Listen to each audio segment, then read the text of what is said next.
So let's jump in. Oh Christ.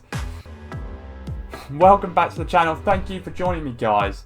Today we're going to be looking at the 6 things I wish I knew when I started my health journey that I know now, and I'm going to impart this knowledge in the hope that it makes your journey easier than mine was.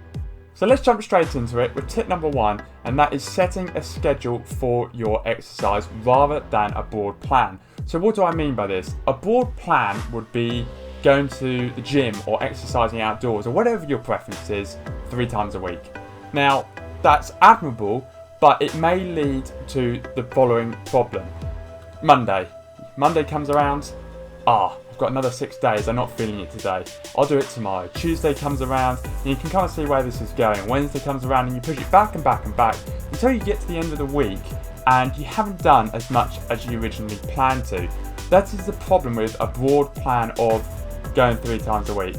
Whereas if you set a targeted schedule saying, right, I'm going to go Monday 9 AM, Wednesday 9 AM, Friday 9 AM, you're far less likely to push things back and back later on in the week until nothing gets done.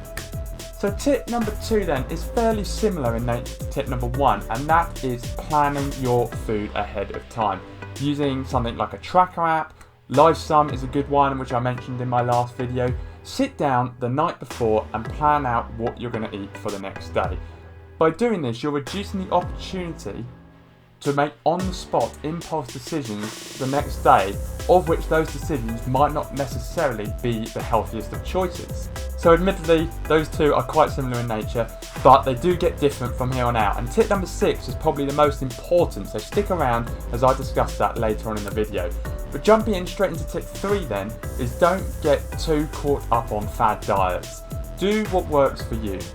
Speaking from personal experience, a couple of months ago I tried the ketone diet, moving from a diet that I already knew worked for me. And it turns out I actually didn't like the diet as much as the one I was already on, but that uprooting schedule took me a while to get back to my old ways and habits. It boils down to the simple principle, don't mess with something that's already working for you. If you've enjoyed this video so far, don't forget to like and subscribe and leave a comment down below about what video you might want me to make next. Tip number 4 though, is track your progress. If you're on a weight loss journey, like I was, you may not see visible results in your complexion for the first month, maybe 2 months, and especially if you were like me where you don't want to take too many photos when you're at a stage in your life where you weren't very body confident, you won't even have photos to compare yourself to. So to track my progress, I used to weigh myself once a day or maybe once every other day, and that seemed like a happy optimum. Seeing a number go down week after week if you're on a weight loss journey like myself will keep you motivated to push on through even if you're not seeing visible changes. And likewise, if you're trying to gain a few pounds in muscles but you're not seeing the massive guns yet, seeing the number go up on the scales might keep you motivated to keep going to the gym and putting the work in. There is a but to this point though, and that is not to get unhealthily obsessed with weight.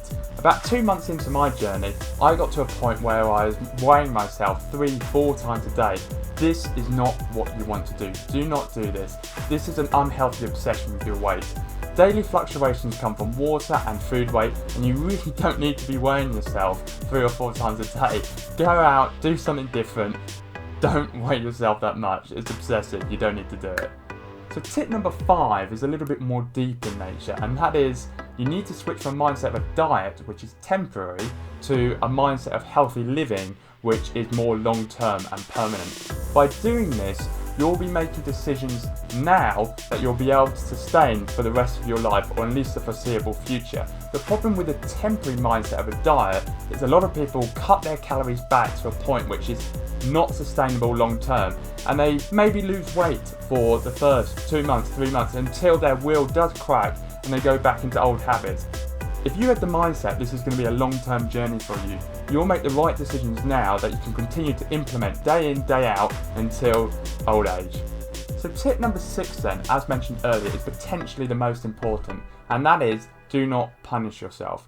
It kind of alludes to the point before that this needs to be sustainable. This needs to be a long-term endeavour, and punishing yourself for enjoyment of food is not the way to go about it. Speaking from personal experience, early on in my journey, if I had a burger, I'd immediately have to go and burn off the calories on a run.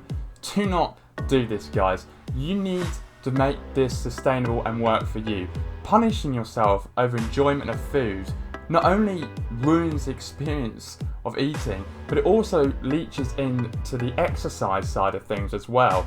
You'll lose the enjoyment you get from exercise as it feels like a consequence of eating. Do not fall into this mindset.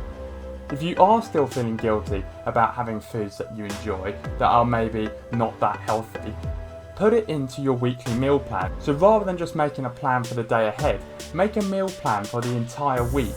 This way, when you have the foods that you enjoy, you know they are part of the structured program that you've put together to help you live a healthier lifestyle. I hope you enjoyed this video, guys, and found it educational. If you did, check out my last video, which should be on the screen now, but I am kind of new to all this video editing, where I blog my journey over the last 8 months, talking about motivation, diet versus exercise, and much, much more. I look forward to seeing you on the next video. Ivesy out. As you can tell, guys, still working on my camera work, but hopefully it will get a little bit better. You have no idea how long this took.